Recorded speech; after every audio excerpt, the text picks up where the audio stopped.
Hello, friends and relatives, wherever you are in the world. Good afternoon from Auckland, New Zealand.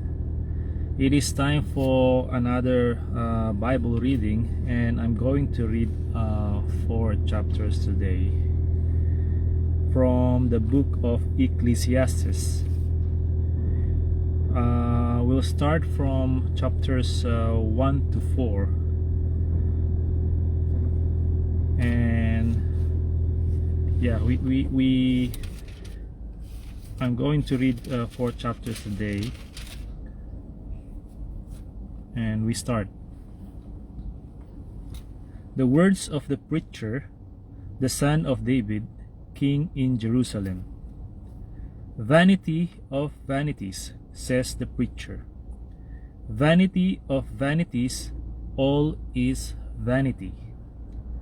What profit has a man from all his labor, in which he toils under the sun? One generation passes away, and another generation comes. But the earth abides forever. The sun also rises, and the sun goes down, and hastens to the place where it arose. The wind goes toward the south, and turns around to the north. The wind whirls about continually, and comes again on its circuit. All the rivers run into the sea, yet the sea is not full. To the place from which the rivers come, there they return again. All things are full of labor. Man cannot express it. The eye is not satisfied with seeing, nor the ear filled with hearing. That which has been is what will be. That which is done is what will be done, and there is nothing new under the sun.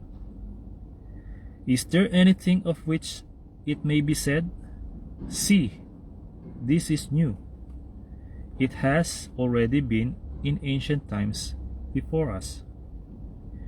There is no remembrance of former things, nor will there be any remembrance of things that are to come, by those who will come after.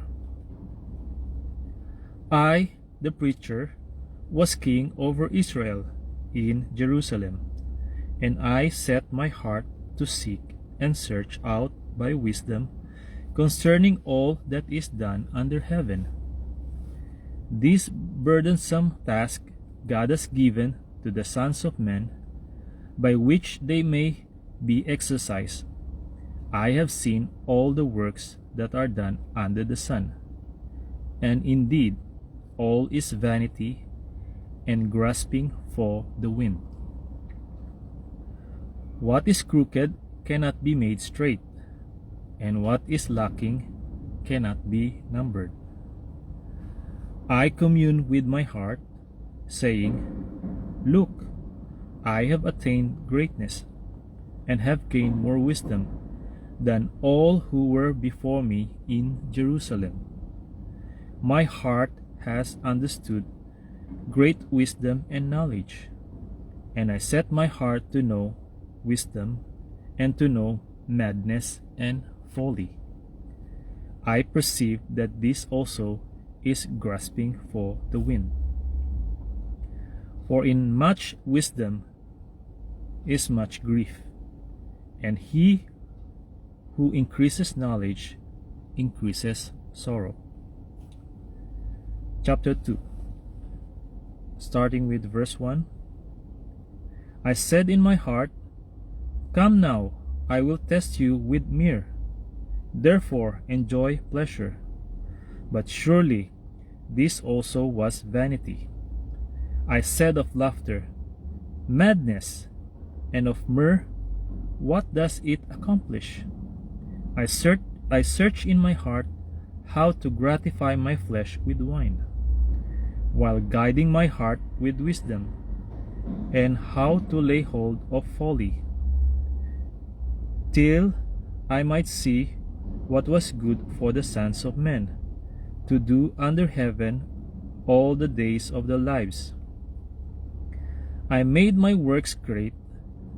I built myself houses and planted myself vineyards. I made myself gardens and orchards, and I planted all kinds of fruit trees in them. I made myself water pools from which to water the growing trees of the grove. I acquired male and female servants, and had servants born in my house. Yes, I had greater possessions of herds and flocks than all who were in Jerusalem before me. I also gathered for myself silver and gold, and the special treasures of the kings and of the provinces. I acquired male and female singers, the delights of the sons of men, and musical instruments of all kinds.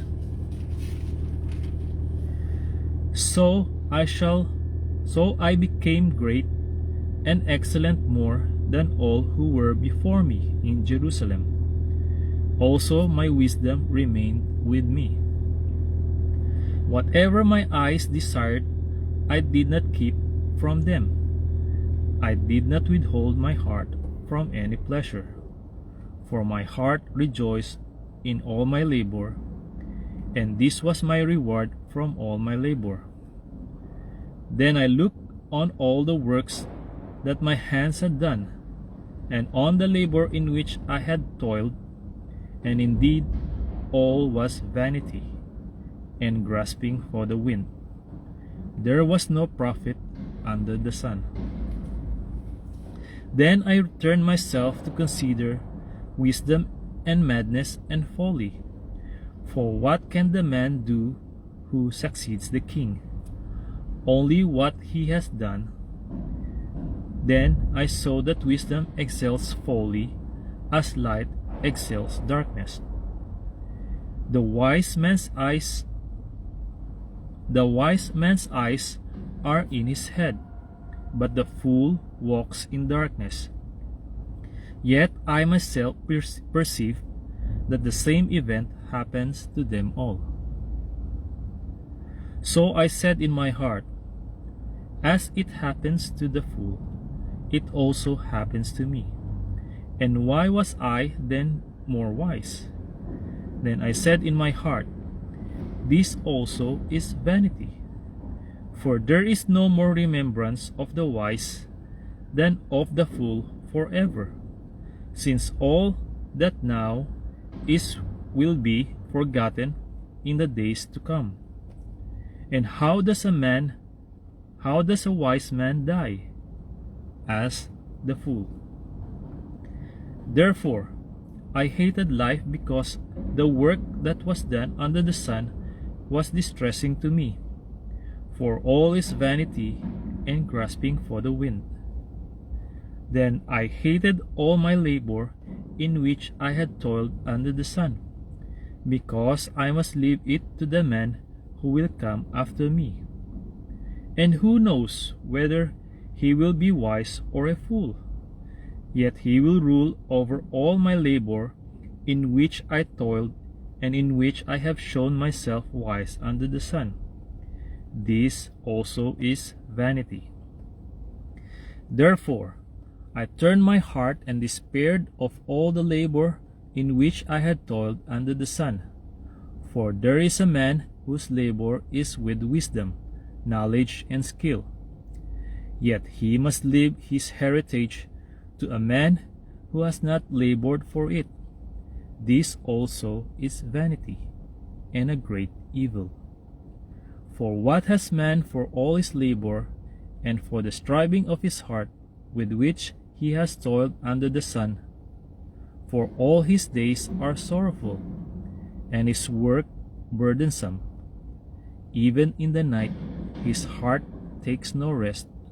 This also is vanity. Nothing is better for a man than that he should eat and drink, and that his soul should enjoy good in his labor. This also I saw was from the hand of God.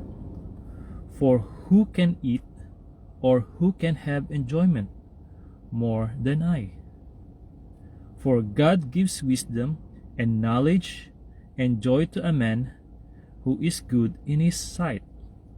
But to the sinner he gives the work of gathering and collecting, that he may give to him who is good before God. This also is vanity and grasping for the wind.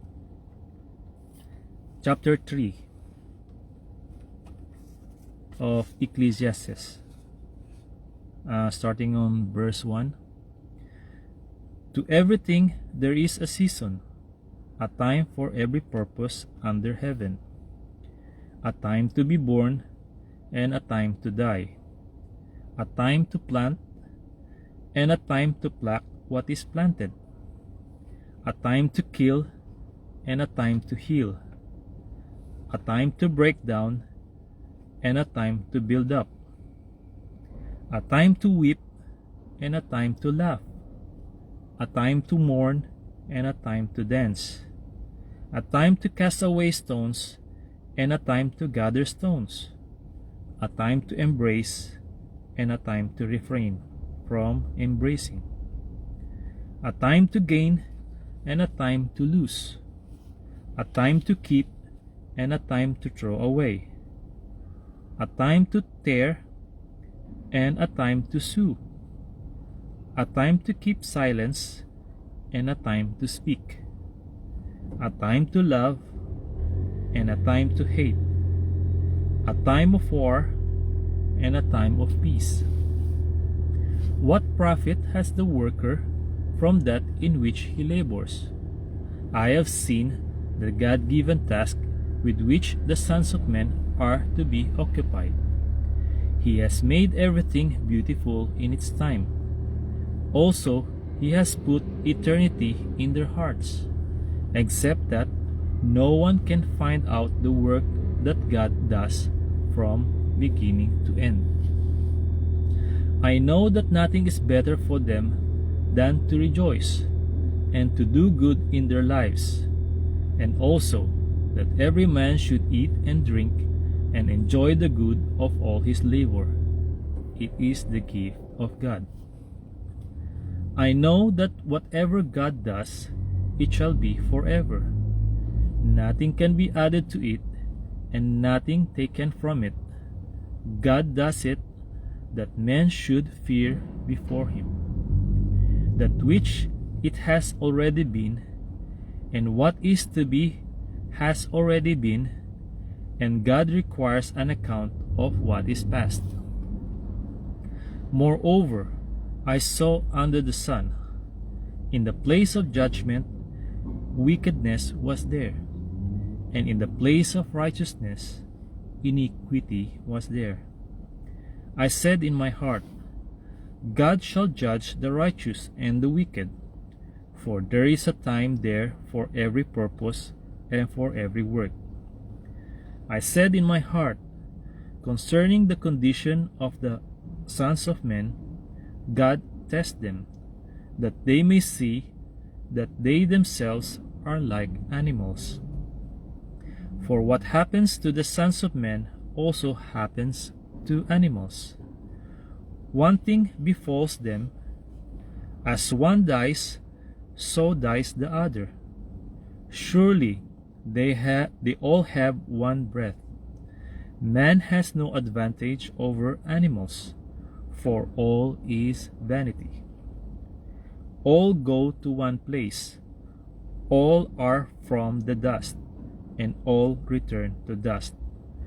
Who knows the spirit of the sons of men, which goes upward, and the spirit of the animal, which goes down to the earth? So I perceive that nothing is better than that a man should rejoice in his own works, for that is his heritage. For who can bring him to see what will happen after him? So we finish chapter 3 and we carry on with chapter 4 of Ecclesiastes. starting on verse 1.